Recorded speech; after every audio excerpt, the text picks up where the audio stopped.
আসসালামু আলাইকুম। আমার খামারে দেখুন যে আমাদের বাড়ির মুরগি ছিল, সেটাও দিয়ে রাখছি। এখনো মিক্স করি নাই।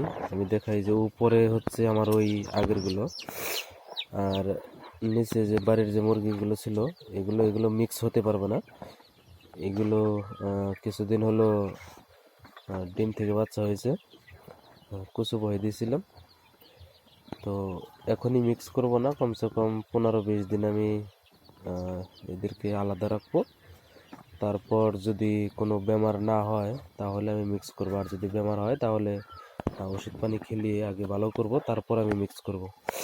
এখনই যদি মিক্স করি তাহলে কিন্তু এই মুরগিগুলোর যদি কোনো বেমার থাকে, কারণ এগুলো হচ্ছে বাইরে ছিল, এগুলো বাইরে ঘোরাঘুরি করতো, তো সেই মুরগি এগুলো এখনই মিক্স করা যাবে না। এখনই যদি মিক্স করে দেই তাহলে বাইরের যে বেমারটা ওইটা আমার ওই বাচ্চার সাথে হতে পারে, বুঝছেন? তো সেই জন্য এগুলো এখন মিক্স করা যাবে না, কমসে কম 15 দিন রাখতে হবে আলাদা। আলাদা রাখার পর যদি কোনো বেমার আজার না হয় তাহলে আমি মিক্স করতে পারবো, তখন সমস্যা হবে না। আর আমার বাচ্চাগুলো দেখতে পারতেছেন, মাশাল্লাহ। আপনারা যারা আমার ভিডিও নিয়মিত দেখেন তারা বুঝতে পারবেন যে কয়দিনের ভিতরে কত বড় বড় হয়ে গেছে বাচ্চাগুলো। এগুলো কিন্তু আমার সব ওই ইনকিউবেটর দিয়ে বাচ্চা ফোটানো, খুবই সুন্দর হয়েছে।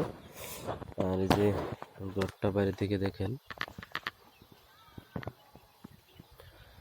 তো আশা করা যায় ইনশাআল্লাহ এই মুরগি থেকে সাকসেস হতে পারবো। আপনারা যারা মুরগির খামার করতে চান তারা অবশ্যই অল্প থেকে শুরু করবেন।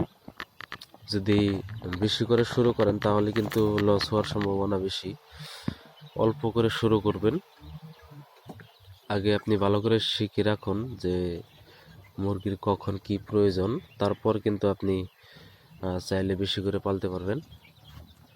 আমি কিন্তু এখনো এরা যে এত বড় বড় হয়ে গেছে আমি আপনাদেরকে দেখাই। আমি কিন্তু এখনো এদেরকেই দেখেন, এই লাইটের 200 ওয়াটের যে বাল্ব সেটা এখানে দিয়ে রাখছি। রাত্রে কিন্তু তারা এখানে থাকে, খড়গুলো এখানে শেষ হয়ে গেছে, আজকে দিয়ে দিতে হবে।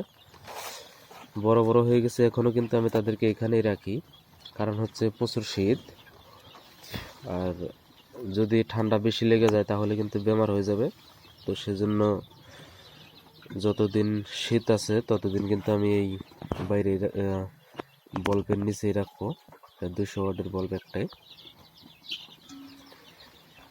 তো যারা মুরগির খামার শুরু করতে চান তারা আমার ভিডিওগুলো দেখতে পারেন। আমি একদম প্রথম থেকে আপনাদেরকে ভিডিওগুলো দিচ্ছি এবং বলে দিচ্ছি যে কখন কি করতে হবে।